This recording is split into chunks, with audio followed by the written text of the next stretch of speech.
There are chemicals that directly affect the nerve synapses. These are called organophosphates, and they're in every piece of bread you buy in the store if it's not organic. These are causing attention deficit disorders. This is what's increasing the rate. It's been shown in study after study. There are portions of the brain that are no longer developing.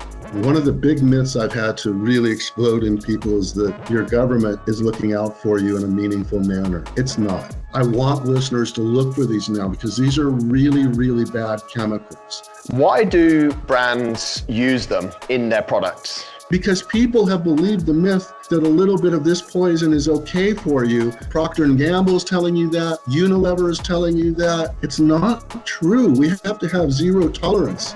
Organic as a word, when people hear it, they immediately think of cost difference. Because I'm an activist, I know what it's like to live on a budget or actually no budget. I really go into how do you do this if you really don't have much money? As a consumer, how do we navigate this kind of minefield of really strong marketing? Great question. One word. Hello, everybody. Welcome back to another episode of the Inner Fight podcast. Thank you so much for being here. Today, we're talking about what is really quite a critical issue that actually affects every single person. There's no one that can run away from it. And that is the hidden chemicals and toxins in everyday products that you are using, no matter what and how you're doing things, unless you're, as you'll see in the show, in a certain category. And really what impact all of these chemicals and toxins have on your health, and more specifically with today's guests about children's well-being and development. It is absolutely mind-blowing. My guest is a gentleman called David Steinman. He's a best-selling author and a leading figure in this movement of anti-toxins. David is really super dedicated to educating and empowering consumers to make safer choices for their families. He's campaigned against some of the biggest companies in the world, taken people to court, won court cases. As you'll hear, he's insanely passionate about this movement and about educating people on what they're doing at the moment, how we think it's right, but actually it might be wrong. And to that intent, we talk all about these dangers that are in products that we all use. Simple stuff such as cleaning supplies, food items, lotions, deodorant, and how they can, and he goes into all of the really detailed chemistry names and the long names, which you might not understand them all. That's okay. I absolutely didn't. But he talks about how they impact our health, but they also impact the environment, and how in some products, certain stuff's removed, but it's replaced with something else that actually can be even worse. It's not all doom and gloom though. David shares some incredible tips on how to shop sometimes cheaper than what is conventional. A lot of people link organic shopping with a higher price. However, David teaches us that you don't need to pay through the nose for organic food. There are various different ways, no matter what country you live in, to actually pay the same price. That's one of the biggest myths which he's out there to bust. Super interesting show. It affects us all, and I'm sure you will take a great deal from it.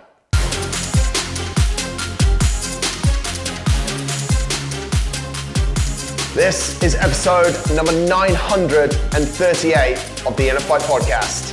No matter where you are in the world, thanks a lot for tuning in. Let's jump into today's show. David, I want to kick off probably at the deep end, because this is something that I think people will find most interested. How do chemical toxins that we're taking in various forms that we're going to go to talk about alter the brain development in children? Oh, that's such a great, deep question. Well, that they do is it's undeniable. So there are several ways. Let's talk about two of the ways. There are chemicals that directly affect the nerve synapses. These are called organophosphates, and they're in every piece of bread mom buys or you buy in the store if it's not organic. There's another chemical, these are called phthalates. And we'll get to those in just a moment. But let's talk with the ones that affect the nerve synapses. These are causing attention deficit disorders. This is what's increasing the rate. It's been shown in study after study. And in one study of kids in Salinas, California, the researchers actually took images of their brains for the kids whose mothers had high normal levels of these organophosphates. There are portions of the brain that are no longer developing. So I would talk to teachers at the Salinas School District, and one of them told me, I'll get these blank stares from some of the kids, and I don't know what to do. And it's not their fault, but what's happened is portions of their brain don't develop. So there are things that the kids can't comprehend. Okay, so that's one way. Those are really like that's physical damage. One of the big rules in Raising Healthy Kids, my book, is to start, the big idea right away is organics. So just as a way of looking at it, these things don't happen when you are really eating a largely organic diet. The organophosphates are in just about every bite of fruit, vegetable, and grain product we eat today. Some of them are called like malathion, chlorpyrifos, acephate, and I see them all the time in monitoring reports. They don't show up in organic produce. Now there's another set of chemicals. These are called endocrine disruptors, and they also affect brain development. And these include chemicals like, for example, phthalates, which our nonprofit group has found in baby bubble bath and which are in perfumes. So if you're using a lot of phthalate, kids with high normal levels, this is not extraordinary exposure, but just in the high normal level, these are endocrine disruptors. So what they do is they affect the two largest sex organs in the human body. And I can ask that question of everyone, and I know everyone knows what the first one is, but the second one is the human brain. So the genitalia and the human brain both depend on the sex hormones to develop.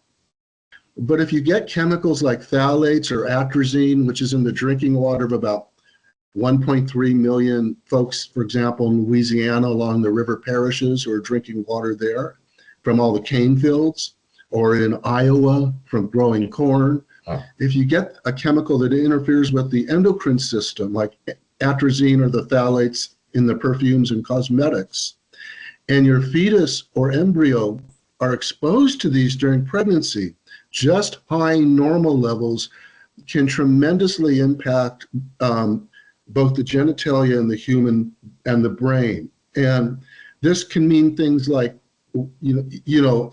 on the physical level, infertility, damaged sperm, increased risk for testicular cancer. But with the brain, the effects are different. They do result in cognitive disturbances and ADHD behavior, but what they also do is they change the terrain of the brain.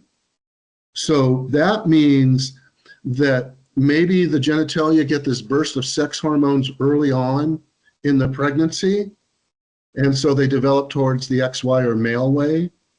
But the brain maybe a month later gets a big burst of fake estrogens that imitate the sex hormones, but they're not testosterone, they're fake estrogens. And the brain starts to develop in a more XX or feminine way. So we look at today's society and we see that gender fluidity and gender identity are all really big issues, as they've always been, but in a different way, because more and more people are identifying as LGBTQ+, or identifying as trans, or et cetera. There's so many ways of identifying ourselves, I can't possibly name them all. But it's called gender fluidity. Why is this happening? Now, conservatives like to say it's a breakdown in our moral values, right? I mean, that's what they say. We have to stop transgender people from this and going in these restrooms, and we can't have drag shows and all of that. They're trying to coerce nature. But if you look at it, these variations in nature, which are naturally occurring and totally normal, what we're doing now by having these forever chemicals, the phthalates, the atrazine, and I can explain forever chemicals in a moment, all our endocrine disruptors are what are known also as gender benders. If we're throwing all these into the mix now, we're getting more variations. We're getting more testicular cancer, which is bad, but we're also getting other pleasant surprises, which is just gender fluidity, I guess. But it's happening to everyone, and it's unfair to single out any one person when this is a societal issue. Now, along with that, you get societal dysfunction because I mentioned cognitive disturbances. So if you wonder, for example, why societal dysfunction is at a new height, although we've had big episodes in the past, or why the need for kind of authoritarian government in some people is so needy, you can look at, if these chemicals are affecting IQ, it's across the whole population. So you'll get more people also with lower IQ wanting, feeling more secure in authoritarian governments, because the studies show that a lower IQ tends to go with homophobia, a need for more authoritative types of governments. So you asked me a deep dive question, and I'll come up to the surface now. No, it's very good. I think it sets the scene for what we want to talk about and what you're, through your book, Raising Healthy Kids, what you're trying to create awareness of. If I try and take what you've spoken about initially there and just simplify it a little bit, what we're in a state of is what we're eating, what we might be putting on our bodies as far as lotions go, what chemicals we're using, or cleaning things we're using for the house. All of these things have a potential to cause some of the issues that you've highlighted there. My next question is really, when did this start? Has it always been a problem? You've said that rates of ADHD are on the rise. This gender fluidity is a lot more prevalent than it was before. Has there been a tipping point of when we've seen more cases or more issues with the things that are in various products? Yeah, post-World War II. Post-World War II, the world changed. It became a petrochemical or petroleum world. And, I've been working in Cancer Alley, Louisiana, in all the cane plantations and cane fields and cotton plantations that were kind of doing this and that in the 40s and 50s and the 60s. Starting in the 40s, 50s, and 60s, they started being bought up by the petroleum companies. And they put in 200 manufacturing plants on the Mississippi River. Why there? Because they were bringing crude up from the Gulf to process, and then they could take it from Mississippi all the way up, from Louisiana all the way up into the heart of the United States, because the Mississippi is the carotid artery of the United States, the main river. So it began right after World War II. And we've gone into a brave new world now because our kids' genetics, the millennials, Gen X, Gen Z, their genetics are completely different than pre-World War II. And this has been shown by about half the sperm counts, for example. That's a crude way that's a marker for a lot of other things going on, as we mentioned, in the human brain, all in the human body. But it began right after World War II. They're prevalent in, I guess, a lot of household brands that we've always trusted, international brands such as maybe Johnson & Johnson for baby products, things that we would eat as, I don't know what more global brands that are in America as well as the rest of the world, maybe things like Kellogg's cereal, for example. These chemicals that are causing us problems that you mentioned are prevalent in brands that maybe we've trusted, grown to love, to like, to believe in. Talk us through that a little bit. So let's not depress everyone, because there's a lot Yeah. of solutions. Actually, my goal, and I love talking, I love dissing, okay? I can throw shade. But, Yeah. there are solutions to everything. If you read the book, it makes you a black belt in defending yourself in the chemical toxin jungle. Yeah. But if you want to talk about brands and all sorts of things going on, one thing I really want listeners to be aware of is what's going on with some big brands in laundry detergents, for example, like Tide. You know, Tide has this big thing now about we're dye-free, but they contain chemicals that are called ethoxylated alcohols. You'll see them on the product like Laureth 7. And I want listeners to look for these now because these are really, really bad chemicals. I'll explain why. In the product itself, you can get residues of a chemical that causes cancer, 1,4-dioxane. And these chemicals like 1,4-dioxane, which I mentioned are in Tide, are in a number of shampoos, bubble baths, body washes. They're in dish soap, as I mentioned, laundry detergent. And dioxane is dangerous to us because it's a carcinogen. You know, mom and dad, you don't want to bathe your baby in a bubble bath with a carcinogen, but that's what you do with some of the baby bubble baths. Two of the brands that are really popular internationally are Herbal Essences and Pantene. And at the time, I was an activist as an individual, and I sued I sued Procter & Gamble because they had high levels of dioxane in their products, and we got them reduced by over 90%. Wow. So I've known about this issue and taken them on, but all over the world, the products are safer because of that legal action in California. On the other hand, with laundry detergents and other products with the dioxane, the way these products are made is with a process called ethoxylation or ethylene oxide, or EO. And when products are made with ethylene oxide, that EO goes into every community. That's all over the world where these chemicals are being made, in the United States, but throughout the world. EO is one of the most powerful carcinogens today. It was known to be a human carcinogen because it was killing people who sterilized medical equipment with it, and they were all getting cancer.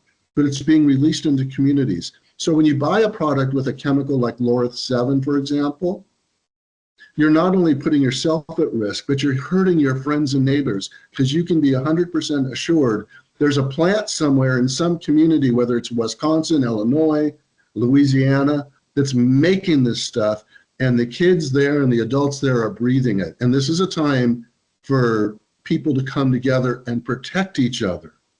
So that's why I want people to be aware of that. And this isn't all the big brands. Just look on the label and you'll see Laureth 7 or sodium laureth sulfate or Myreth or polyethylene glycol, even polysorbate 80.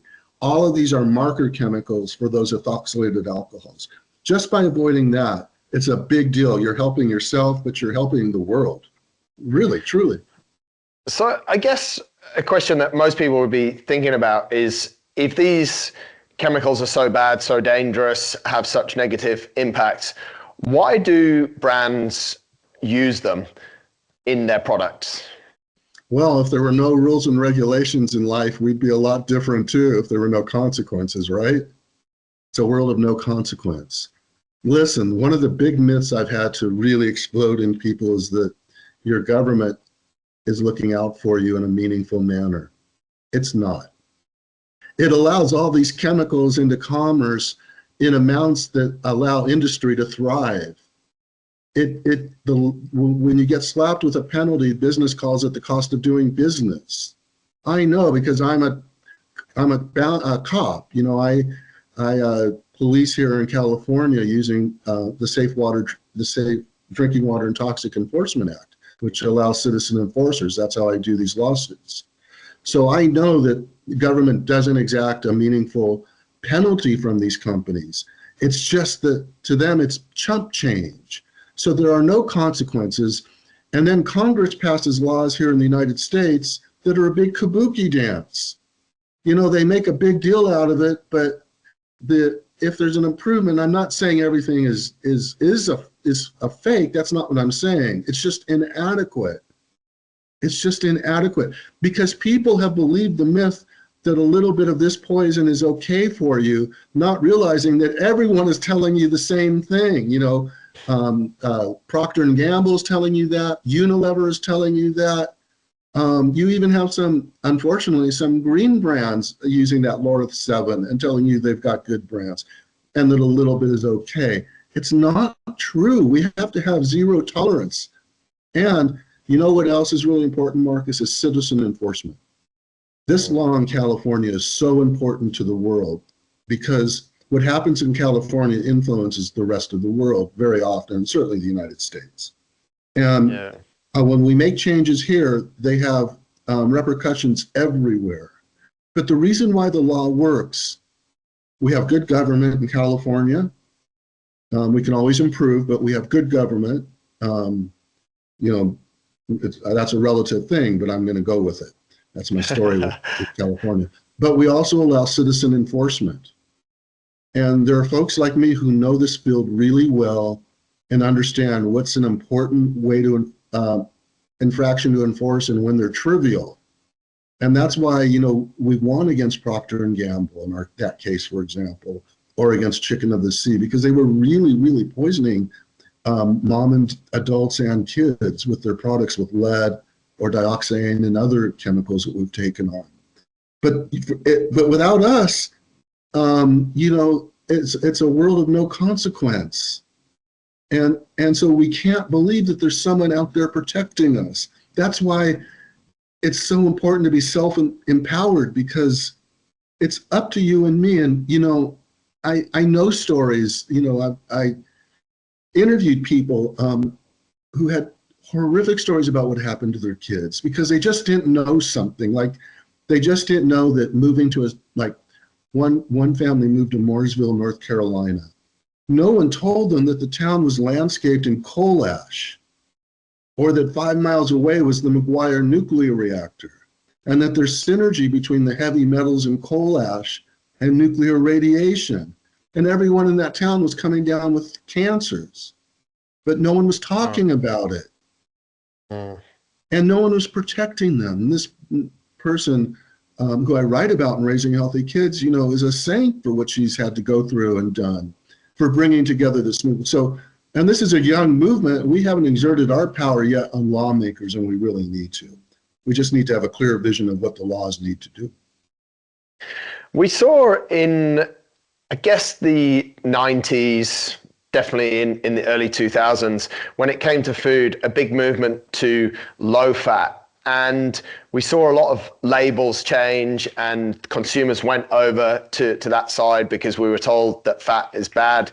And we see it similarly on all sorts of products now. It's a pandemic in itself, isn't it? Free from this, free from that. So as a consumer, we're naturally gravitating towards things that say free from something. But as you said a few minutes ago, free from one ingredient could mean it still has a lot of another ingredient stroke chemical in it that is highly dangerous for us. So my question is, as a consumer, how do we navigate this kind of minefield of really strong marketing, great branding, using psychologists to come up with packaging that's just going to lure us in, get us with the free from something, but still we're getting all these bad things into our bodies? Sure, great question. How do we navigate? One word, and then I'll explain: organic. And let me explain why.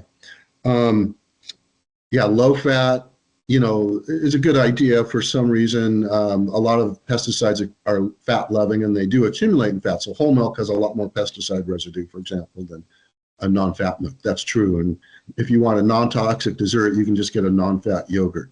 But what I have found, and I think what research has shown, is that organic is the real thing. I know there's a lot of people who want to knock everything in the world and just say, this is, you can't believe in this, and they'll do all these calculations. But listen, it's one of the best things that we've come up with. That also came up in the late 1990s, 2000s, because of consumer demand. You and I created that market. It didn't come from the government. We told our government we want an organic label. I've looked at thousands, literally thousands of records for organic and conventionally sourced foods. And organic is not perfect, but it is so much better and purer than conventionally sourced products. So when you think of organic, then you start, and also peer-reviewed published studies now showing kids raised on organic diets have less obesity, diabetes, skin allergies, less risk for certain cancers. Mom on an organic diet will have fewer complications in her pregnancy, and dad on an organic diet will have healthier and more sperm. So and these are all peer-reviewed studies. So this is just so once you go on organic, it's kind of a concept, because you can do organic cleaning products, organic clothing, organic cosmetics. And again, they won't be necessarily pure. They'll just be a lot safer. And other studies show that, for example, when kids are on an organic diet, the amount of those organophosphate pesticides that we talked about at the very beginning, they disappear in the urine. So it's the real thing. And then you'll notice as a parent, oh, well, my kid's kind of a little better behaved. I feel a little healthier. I don't have that gastrointestinal nausea from eating all those additive-filled foods. The sugars substitutes that are in all these foods, upset the bacteria in the gut. They mess with insulin reception. So organic avoids all this. Organic is non-GMO. So there's a lot of issues that will come up. But once you think in terms of organic, a lot of those issues aren't really issues for you, because organic has already taken care of them for you. So to me, that's the big concept. Organic as a word, when people hear it, they immediately think of, I believe, cost difference. Yes, they think of all the benefits that you've spoken about, but one of the biggest things that I hear from people, and I think one of the biggest barriers to entry, is the cost. Now, in many parts of the world, we're facing cost of living crisis. People are struggling in a number of different ways. So we're in a bit of a catch-22. We want to be healthy, but the difference in price of an organic product and a regular product, which we know is not great, full of chemicals and toxins, can sometimes be 3 or 4 times different. So how do we navigate the barrier of price? And sorry to keep throwing challenges at you here, David, and reasons why we can't do this, because I'm a huge advocate of living cleaner and removing all these toxins. So I'm actually massively on your side, but I'm trying to get to things that are in the forefront of people's minds, of which, one is definitely cost. Yeah, and you're actually taking the reader's viewpoint or the listener's viewpoint, and you're right. That's a big myth that I spent the first 3 or 4 chapters in my new book busting that myth. Here's what's going on. Because of consumer demand for organics, which is a young market, it's about 20 years old, about 25 years old. The staples now, like carrots, lettuce, apples, cucumbers, celery, most of these potatoes, you can buy at about the same price, if not less expensive, than conventionally sourced. So the staples have come way down. In season, you can get great buys. Like right now, you can find red plums, nectarines, peaches. A little earlier in the summer were our apricots. Blueberries are a great price. So it's kind of a myth. Now, I do buy organic, even if it's, for example, recently I love it during it's so hot, we get watermelon. And I always buy the organic watermelon, which is a few dollars more. But I've also noticed, and this is really important, when your diet is filled with really healthy, non-processed foods, like organics that don't have all those additives in it, they also don't have all those taste enhancers and excitotoxins that make you want to eat more food. So your insulin levels actually probably adjust a bit. You become a little more insulin sensitive. And you actually, if you look at the studies, kids on organic diets have less obesity. So you probably, and so many of us are, obese, morbidly obese or overweight, organics help you to regulate your appetite. But it is true, though, so what I did in Raising Healthy Kids, though, is I kind of told you, well, if you can't buy organic, which fruits are the safest? What can you eat that would be the least toxic? Also, or which vegetables as well. And bread, for example, you've got to get organic bread. It's about the same price now. You'd be insane not to get organic versus conventionally sourced. That's a really good thing. And you avoid, again, all those organophosphate pesticides.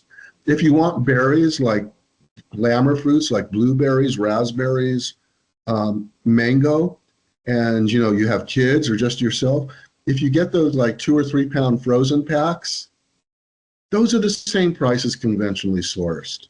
So there's lots of, and you can buy in season, as I mentioned. So I give you lots of tips about how to manage your budget.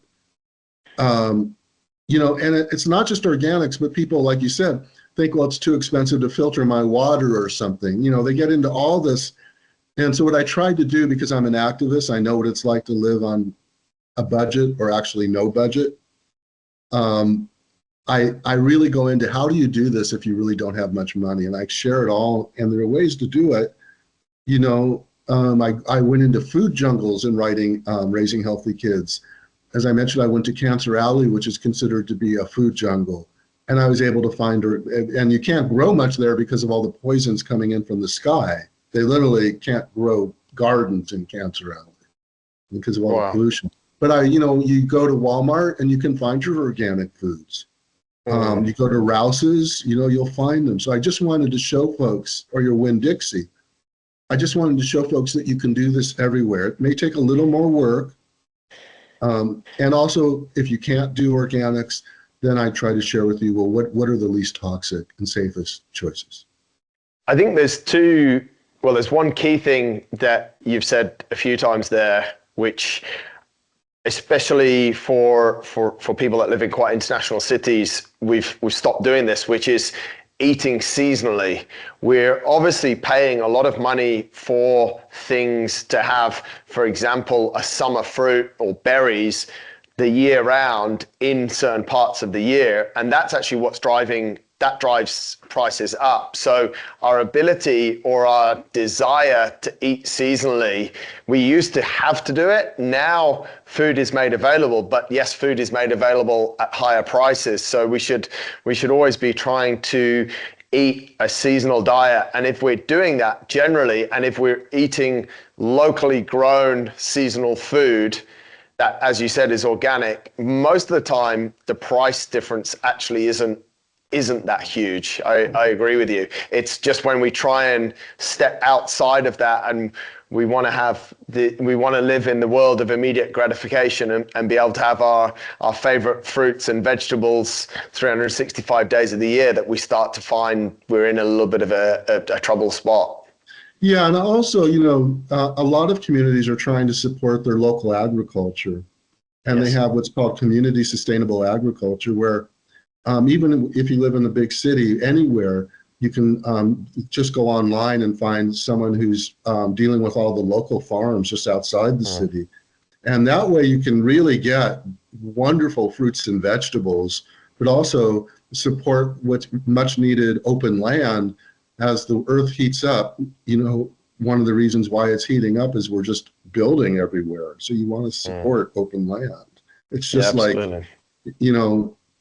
you don't want to throw away your future. And I feel in some ways we're so fortunate in everything we're getting, but there's a price to pay for it, and we're only coming to grips with it now.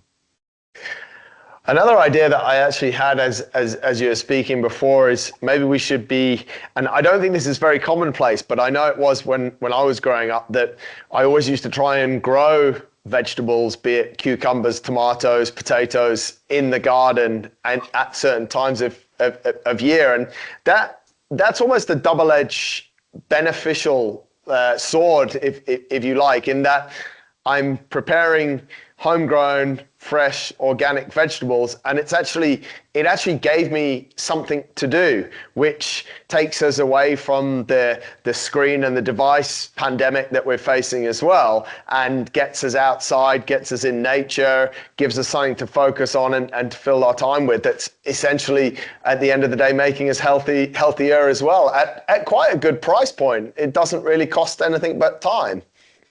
I love gardening, and I wrote about it, especially to introduce it to kids. Yeah. Having a garden for your children is just a great way of introducing them to so many healthy habits. Also, as you probably know, that interaction with the soil and all those microbes makes them much less prone to allergies, like skin allergies and gut allergies, because they're interacting with the environment and building up nice little bits of resistance and adaptation. It's really good. Now, if you can grow, the funny thing is I've tried to grow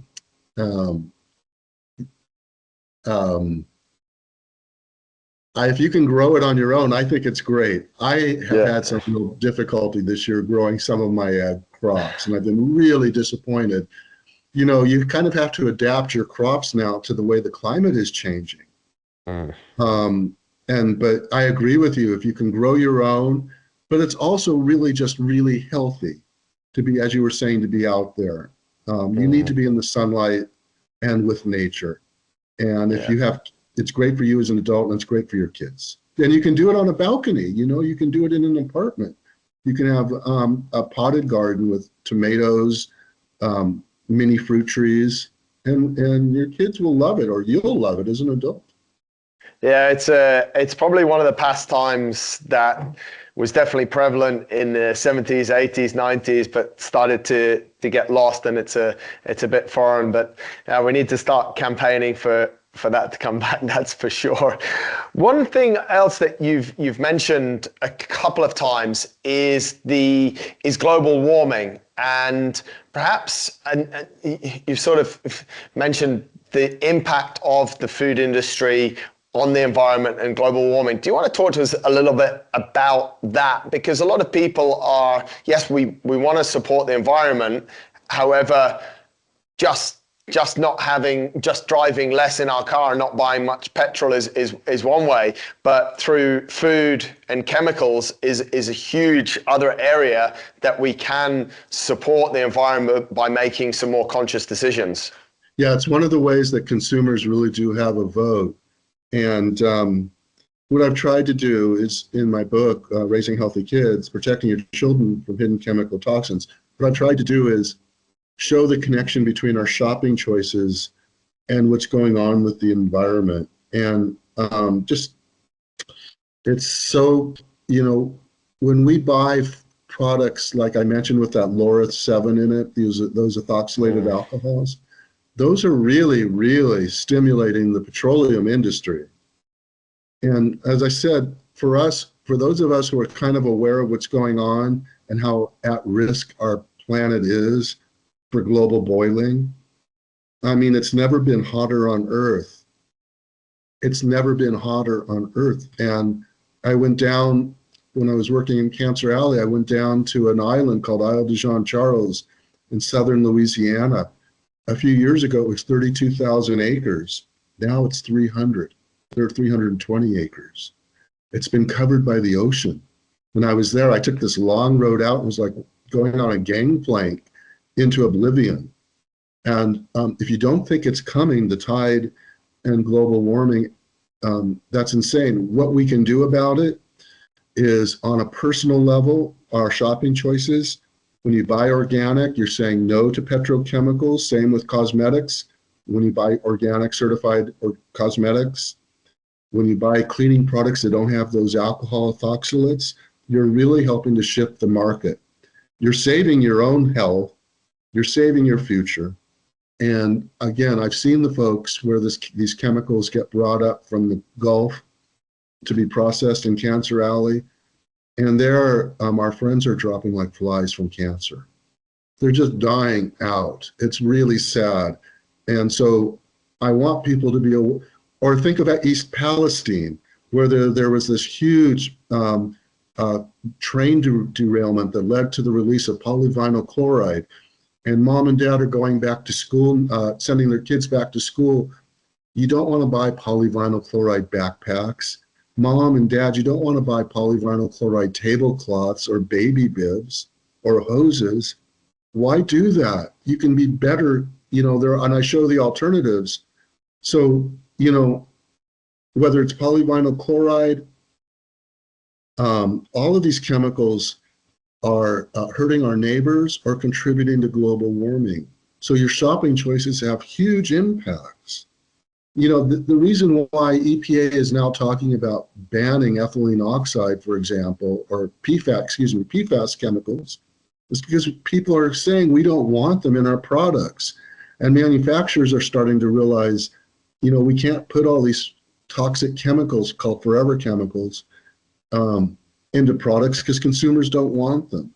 So we who cause a stink, who speak up with our shopping dollars, or just by being out there and making a problem of ourselves or good trouble, we're stimulating the marketplace, we're stimulating ideas, and the world, the planet is at risk. I'm telling you, when I saw what was happening in Louisiana, also the Mississippi River is getting shallower and more salt is coming in from the ocean. So people are drinking water with very high amounts of sodium, which is going to cause kidney disease and heart disease. This is from global warming. And if people don't realize we're on the point of boiling ourselves to death, then they've got blinders on. And, we need legislation, but we need personal action and people to speak up, share their stories, and just help each other to be better shoppers. So I really think we have a lot of power in our shopping choices, and just being a little more aware, we can make it, we are making a difference. We created the organic market. We're the ones moving the government. The government isn't moving us. A lot of what we've spoken about, and especially when it comes to global warming, yes, you've got good examples of what you've seen change, but for a lot of people, they're almost like what I would call slow diseases. They come over time, and we don't realize how fast they're coming because they sort of chip away at us and we get used to it. We get used to, a child having ADHD, or we get used to some rashes and putting a cream on. Yes, we can cure this through better food choices and better lifestyle choices. But the question I have is, human beings like immediate gratification. What are some of the things that you've seen through your research, in preparing your book and in the work that you've done, that actually gives children more immediate gratification when it comes? Because those things that you said, chemicals that are put into food that make sure we're not satiated, that enable us to have more is that dopamine is the drug. We're a society of more, and we're a society of immediate gratification. So when we move to a more conscious diet and a more organic diet, what are some of the, I guess we should say, which is counterintuitive to our conversation, but what are the quick wins that people can expect? How are people going to feel? So the good news is our bodies react immediately to a healthy environment. Just like you react if I say, hey, great job, Marcus, you smile, you feel good. Yeah. Our messenger RNA picks up the signals and starts to act healthy again. In fact, there was a study recently when women were switched from toxic cosmetics to clean cosmetics, all of their markers for breast cancer started to disappear. Wow. The body responds immediately. So if it's you as an adult and you start eating organic foods, you're going to feel better every morning. You're going to have better clarity. Your memory will be better. Your energy levels will be better. You won't be as hungry. You won't be craving all those that sodium and sugary food. Some organics can have high sodium, by the way, so you got to be careful there. But your gut will feel better every morning because you won't be putting in all those pesticides that kill the microbiota of the gut. Your kids will be better behaved. The ADHD, I can't say it will be cured, but I can tell you, you will see improvements in your child's behavior. They've Sure. seen this over and over again. When you start giving kids healthier diets, their behavior just becomes more wholesome too. Yeah. So the benefits are immediate. It's the best health insurance policy you can get, you know. Just the self-assurance, for example, even if you only spend $35 and get a 0 water pitcher filter, and you know you're filtering out all those forever chemicals, that fluoride, those pesticides, just think of all the money you will save from not having to buy plastic or bottled water. You know, so there are really, when you start reading the book, you realize, oh, this is kind of, he's saying, filter your water, don't buy all that plastic and perpetuate the circle of poisons. You know what? It's not only stopping the circle of poison because I'm not buying plastic, it's cheaper, and I don't have to lug all those big bottles. So there's a lot of good things that come from doing the right thing. Yeah, absolutely. David, your work is inspiring, and it's great to hear it through the show and also through the book. I really encourage people to go and grab a copy, Raising Healthy Kids. It is absolutely, as I said, inspiring.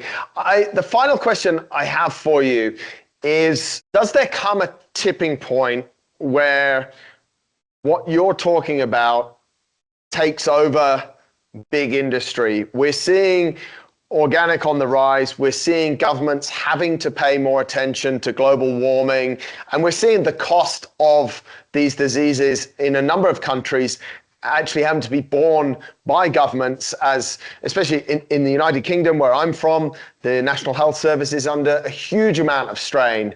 So do we see a point in the coming few years where governments actually start to support it, and companies also, that cost of doing business tax maybe just gets a little bit too high, and the whole thing, we're going to see a big shift into actually healthier living? Can you see that in the coming years? I see two universes. I see some companies doing it and some companies going full bore into global warming, and that part of it really scares me. What I would like to see are a younger generation of politicians who get that zero tolerance now is the only way out. Right. You know, zero tolerance. If we go zero tolerance and start saying you got to innovate more industry and find safer chemicals, safer ways of doing things, they will find it. But again, it's up to us to lead them. If we can educate more people, Marcus, all over the world, and lead industry through our shopping choices, through what we say, we can make a difference. But there will still be two universes. I'm with you. I agree. I like that answer, and I think we want to live. You and I want to live in the universe that we've been talking about. But I think the world's big enough for them. Sadly, I think the world's big enough for them to coexist. And some people like the thought of making a lot of money and don't really care about the byproduct of it. And some people want to wake up every day and feel really good and not have a rash on their arm. You know, and I think that's, to a certain extent, I think that's what makes the world beautiful, that we're all a little bit different. So yeah, but David, I won't take any more of your time. We'll drive people over. Go and check out David's book, Raising Healthy Kids. It is, as you've said many times, it's solutions. Yes, we've spoken about the problem, but there are so many solutions out there, and those solutions have immediate feedback for us, which is great as well. So David, thank you so much for joining us and for these great insights. Really appreciate it. Thanks so much. It's been great being here today.